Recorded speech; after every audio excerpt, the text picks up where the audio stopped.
This is Real News Media TV, coverage you can trust. Please like, share, subscribe, and hit the notification bell. Select all for daily news updates.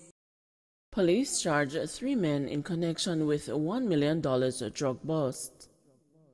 The narcotics police have charged 3 men in connection with Monday's seizure of more than 2,000 pounds of cocaine off the coast of Black River, St. Elizabeth.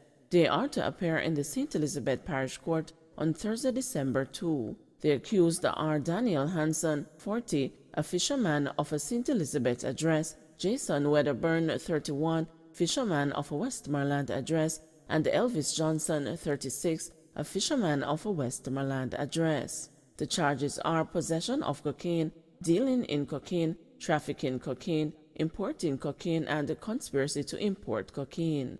The police report that around 9 o'clock on Monday night, the boat in which the men were traveling was intercepted off the coast of Black River. The boat was searched and 34 knitted bags containing several packages of compressed white substance resembling cocaine found. The men and the packages were taken to shore and handed over to the narcotics police. It has an estimated street value of $1 billion or US $46.17 million. Man shot dead in Old Breton. One man was killed after attackers opened a fire on a group in front of a hardware store in Old Breton on Sunday afternoon. The dead man has been identified as Dwight Cespedes of Old Breton, who is the brother of the owner of Cess Hardware Store. Reports reaching the news are that the men were standing in front of Cess Hardware on Breton Boulevard when assailants approached them. It is reported that the group dispersed, but Cespedes remained behind and was shot several times by the gunmen. The St. Catherine South Police, who are investigating the shooting, have not established a motive for the killing. Residents in the area, however, told the news that they believe that the shooting is linked to the recent killing of 2 men at a service station at the foot of Red Hills Road in St. Andrew last week. According to the residents, one of the men who was shot in the car was from Old Breton. That theory of a link between the crimes could not be independently verified up to press time. Anderson bemoans lack of basic things to aid crime fighting. Commissioner of Police Major General Anthony Anderson's approach to leadership is a transformative one. Thus, he goes out of office to see for himself what is happening in the administration of the police divisions, and he has seen and heard things that he is not happy with. For instance, he said these are some basic things, such as records-keeping resources that are critical to accountability and the successful policing that are missing or inadequate. He said it is not acceptable for officers to extend themselves, especially financially, to put some of the basic things in place to get their job done. Anderson was speaking at the virtual awards ceremony for the Era 4 Transforming Our Police Service competition on Thursday via a video stream on the Jamaica Constabulary Forces social media platforms. He also bemoaned the overwhelming level of violence in the country and, in essence, the amount of time, resources, and the emphasis spent on murder, which he said is the standard that we have accepted as a country as a standard for policing. Everything else has become secondary, when in fact those other things are the bedrock of our survival, he expressed. Yet it seems that things are not going to remain the same.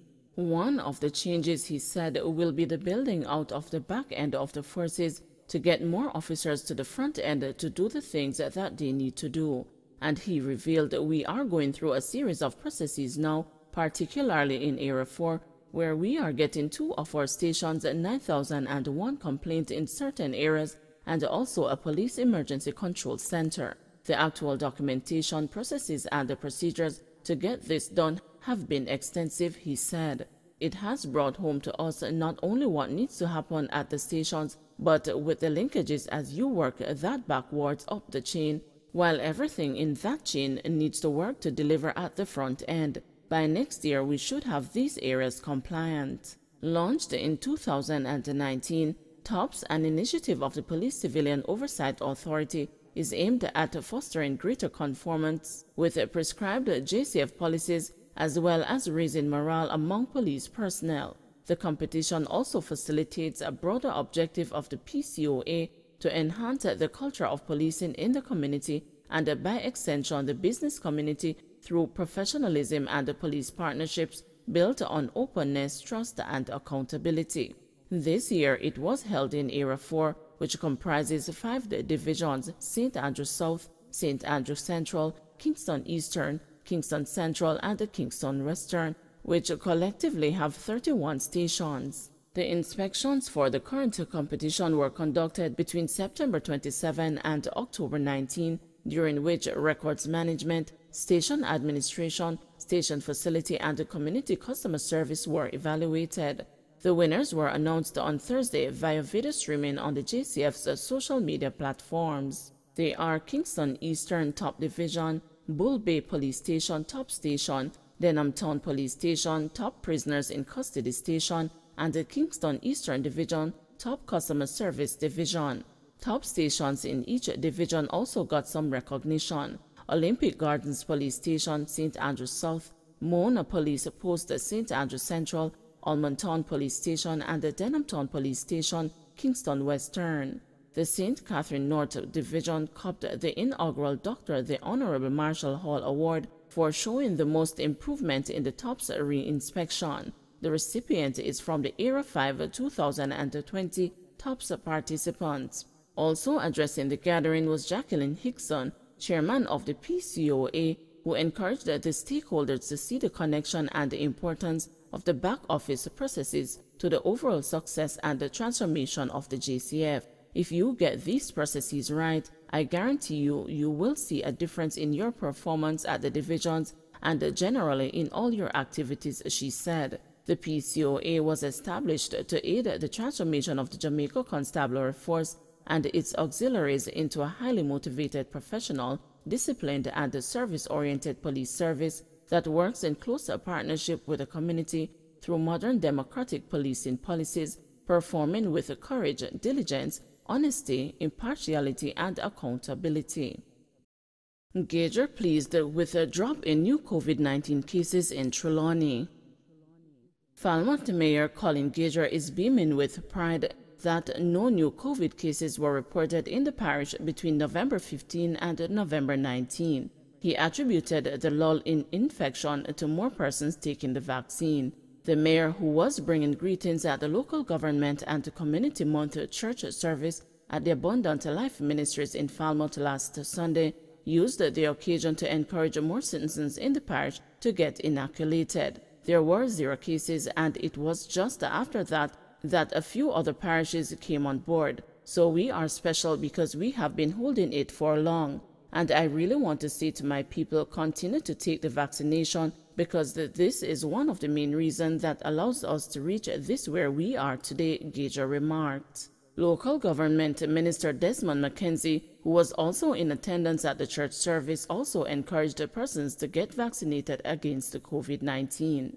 Several mayors and other representatives from municipal corporations across Jamaica joined the worship service at the Trelawney Church. Local Government and Community Week was held under the theme Local Government at the Forefront of Building Back Stronger. Miserable time for elections, says PM of COVID plague. Prime Minister Andrew Holness has said there are no immediate plans for local government elections. Local government elections are constitutionally due by February 27, 2022, after they were postponed in 2020. Addressing Jamaica Labour Party supporters at the 78th Annual Conference, Holness said that the emergence of the new COVID-19 variant, Omicron, and the displacement caused by the coronavirus put paid to any thought of imminent elections. It is a miserable time, he said. Holness also said that the pandemic has fueled a spike in the prices of goods and services. However, Holness, who is also leader of the JLP, hinted that a win at the next local government elections was almost a foregone conclusion. Holness has been JLP leader for 10 years. Earlier, JLP Chairman Robert Montague said that the party was prepared and ready for the municipal polls, which were last held exactly 5 years ago. He also took a jab at the opposition People's National Party saying that its appeal to the government for a memorandum of understanding pledging there would be no elections this year indicated it was not ready to face voters. Something not right, something wrong, Montague quipped. The JLP's 78th annual conference was held at the National Indoor Sports Center in Kingston and streamed to 9 other satellite locations across the island.